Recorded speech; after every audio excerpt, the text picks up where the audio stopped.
तुम्ही काम करताय, जबाबदाऱ्या हाताळताय, लोकांनाही व्यवस्थित हँडल करत आहात, पण मन आतून थकलंय का? तरीही तुम्ही दुर्लक्ष करत आहात का?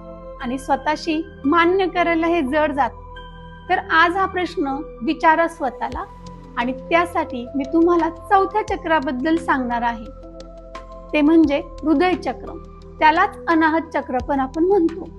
हे चक्र आपल्याला प्रेम, करुणा आणि भावनिक ताकद देते. ज्यावेळेस हृदय चक्र बॅलन्स्ड असतं त्यावेळेस निर्णय हे चांगल्या पद्धतीने घेतले जातात. त्यामध्ये कोणतीही भीती राहत नाही. आपल्या नेतृत्वात अहंकार नसून समजूतदारपणा येतो. मन कठोर न होता स्थिर व्हायला हे चक्र मदत करते. पण हृदय चक्र जर इम्बॅलन्स असेल तर सतत राग येणं, भावनिक थकवा येणं, जवळ नातेवाईक आसपास असूनही एकटेपणा जाणवणं. तर अशा वेळेस काय करायचं आहे? हे चक्र बॅलन्स होणं गरजेचं आहे. आणि ते बॅलन्स करण्यासाठी आज एक प्रॅक्टिस करा.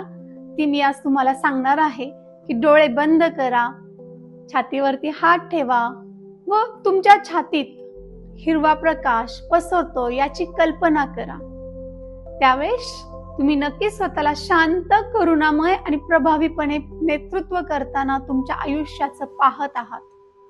तर तुम्हाला अशाच सेल्फ डेव्हलपमेंट माहितीसाठी व माइंडफुलनेस सायंटिफिक वेने समजून घेण्यासाठी चॅनेलला लाईक करा, शेअर करा, सबस्क्राईब करा आणि पुढील चक्राची माहिती मिळवण्यासाठी तयार राहा.